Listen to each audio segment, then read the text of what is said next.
Hey guys, what's up? Tyler here with T Game and Tech, and in today's video, I'm going to be talking to you guys about 4K television and what 4K TV actually is and what the future holds for 4K television. And so, if you haven't really been paying attention to new TVs, new news, or haven't been watching any of the CES coverage, 4K televisions are really starting to rise in popularity and in the news. They aren't really mainstream yet. We'll get to that in a little bit. But what a 4K television actually is kind of the next step in HD. First, we had standard definition, then we had high definition, and now we have 4K TVs, which fall under UHD, which is ultra high definition. And so, to give you a little bit of information about 4K TVs, they get the name 4K by the amount of rows of pixels they have going up and down. It's not exactly 4,000, but it's around 4,000. There's not really a set standard yet. Different companies are working with different numbers and different aspect ratios, or not really aspect ratios, but different resolutions to see what number actually works the best around that 4K range. They can range anywhere between 3,800 to 4,100 pixels going up and down. So there, like I said, is no set standard for that at the moment.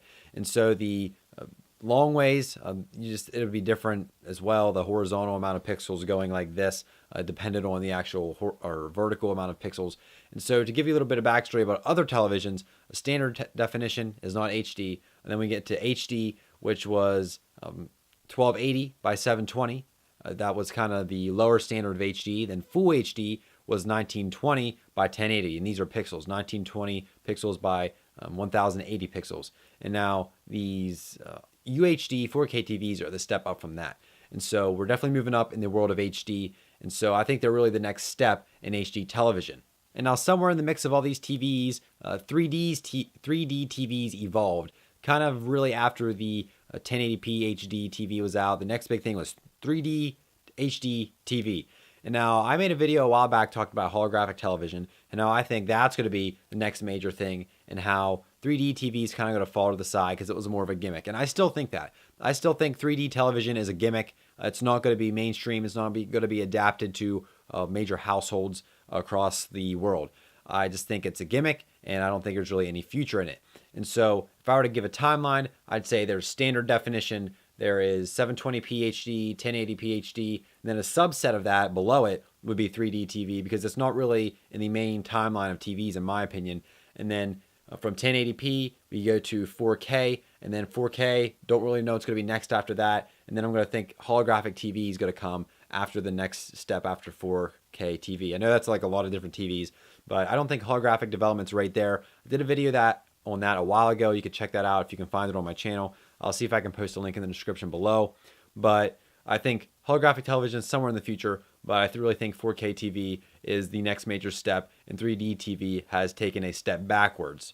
And so at CES, all these 4K TVs are being showcased. They look really nice. They're really super thin. They have an amazing picture quality. It's like looking through a glass, looking at something that's actually happening right in front of you, just because the pure amount of pixels is just crazy.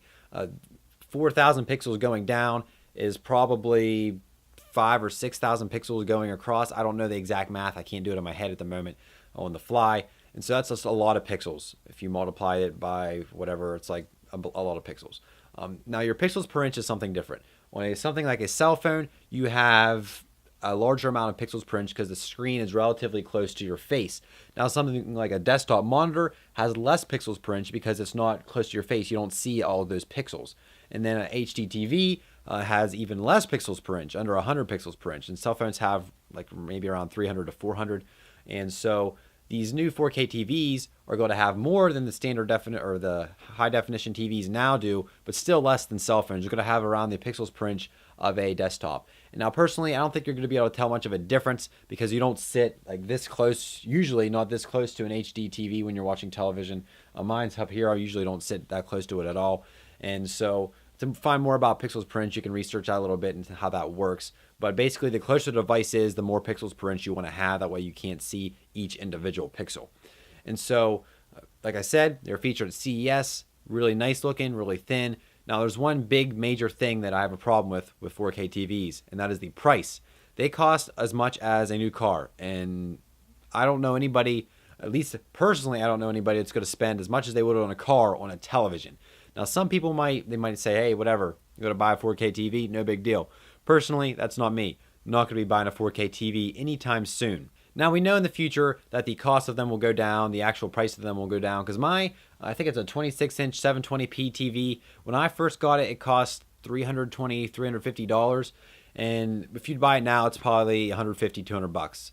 They just go down in price so quick that it could come down. The price could be cut in half in a year. You really don't know. It's hard to tell. It's a new technology. Everybody's still just kind of like, wow, 4K television, and there's really no set price and how things are going to work. But right now, they just cost way too much to actually even own one. But that's really its only major setback, is just the pure price. But other than that, the picture on them look amazing. I do truly think it's the next step in the TV process. We're going from standard definition to HD to Ultra HD. 3D TV, it's by the wayside. I've always thought it was a gimmick. It's not going to really go anywhere from here. Maybe certain things will have 3D, like, you know, the silly little movies you watch in like Disney World. Those can be 3D if they really want to. But I really don't think it's going to be a main focus right now, because 4K TV is the way to go. Then something else after that, 8K TV, I don't know. And then we're going to be even working more toward holographic television, projection, all that awesome stuff, which looks just awesome. So that's kind of my video on 4K television, explaining what it is, what the future of 4K TV is, and how I think it really is the future, and just some of the setbacks of it, which really is just the price. But the TVs look amazing. You can check out all kinds of coverage on CES. A lot of people have videos up of it. So that's going to wrap up this video about 4K television. Let me know what you guys think about 4K TV down in the comments below. Looking forward to seeing your different responses and your different comments and opinions. And thank you guys for watching. Subscribe if you like this video and like to see other videos like this. Let me know any other topics you'd like to see me cover or anything you'd like to see reviewed. And check me out on my social links that are all in the description below as well. So thank you guys for watching this video, and we'll see you guys in the next one.